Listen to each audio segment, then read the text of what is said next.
Google play স্টোরের এমন একটি সিক্রেট অ্যাপের সাথে এই ভিডিওতে আপনি পরিচিত হতে চলেছেন, যে অ্যাপটির কাজ আমাকে পার্সোনালি মুগ্ধ করেছে। আশা করি আপনার কাছেও অনেক বেশি ভালো লাগবে।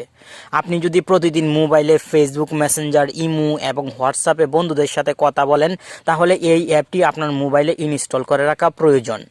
অ্যাপটি ইনস্টল করার জন্য গুগল প্লে স্টোরে চলে আসবেন এবং সার্চ বক্সে নোটিস অ্যাপ লিখে সার্চ করবেন।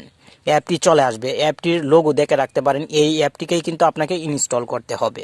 অ্যাপটি ইনস্টল হওয়ার পর ওপেন করবেন। অ্যাপটির কী কাজ আমি কিন্তু ডিটেলস বলে দিব, আর 1-2 মিনিট ভিডিওটি কন্টিনিউ করুন। প্রথমে শিখে নেই কীভাবে অ্যাপটি সঠিকভাবে মোবাইলে কাস্টমাইজ করতে হয়। নিচের দিকে যদি লক্ষ্য করেন তাহলে নেক্সট লেখা দেখতে পাবেন। আপনি এই নেক্সটে 2 বার ক্লিক করবেন এবং এখান থেকে অ্যালাওয়ে ক্লিক করে দিবেন।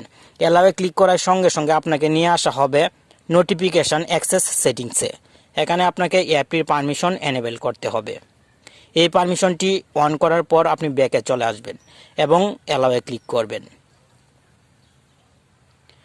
নিচের দিক থেকে আপনাকে পুনরায় নেক্সটে ক্লিক করতে হবে। আপনার মোবাইলে যে অ্যাপসগুলো ইনস্টল করা আছে প্রত্যেকটি অ্যাপস এখানে দেখতে পাবেন।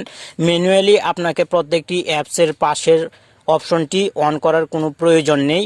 উপর থেকে অল অ্যাপসের পাশে যে অপশনটি আছে এই অপশনটি শুধু এনেবেল করে দিবেন, তাহলেই আপনার এই কাজটি কমপ্লিট। এখন আপনি ব্যাকে চলে আসবেন এবং এখান থেকে টিক মার্কে ক্লিক করবেন। অ্যাপটি এখন আমার মোবাইলে সঠিকভাবে কাস্টমাইজ করা কমপ্লিট হয়ে গেল। এখন অ্যাপটির কী কাজ আপনাকে প্র্যাকটিক্যালি দেখিয়ে দিচ্ছি। আমি ফেসবুক লাইট অ্যাপটি ওপেন করলাম এবং অন্য আরেকটি আইডি দিয়ে আমার পার্সোনাল ফেসবুক আইডির প্রোফাইলে চলে আসলাম।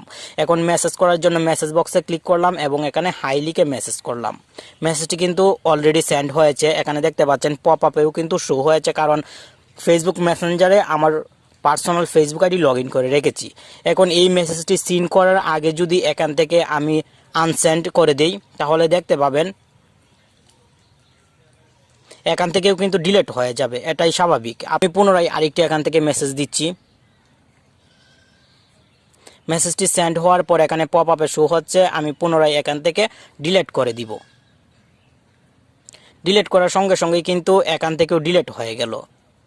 আপনার ফ্রেন্ড অথবা গার্লফ্রেন্ডের মেসেজ দিয়ে যদি ডিলিট করে দেয় তাহলে কিন্তু পরবর্তীতে আপনি নোটিস অ্যাপে দেখে নিতে পারবেন। এই যে দেখতে পাচ্ছেন কত সেকেন্ড আগে মেসেজ দেওয়া হয়েছিল তা শো হচ্ছে।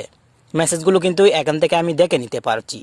আশা করি এই অসাধারণ অ্যাপটি আপনার মোবাইলে ইনস্টল করে রাখবেন এবং আপনার গার্লফ্রেন্ড অথবা ফ্রেন্ড কোনো মেসেজ দিয়ে ডিলিট করে দিলে খুব সহজেই দেখে নেবেন। ভিডিওতে আমি চেষ্টা করলাম আপনাকে আকর্ষণীয় একটি অ্যাপের সাথে পরিচয় করিয়ে দেওয়ার। আশা করি আপনার কাছে ভালো লাগলো। ধন্যবাদ।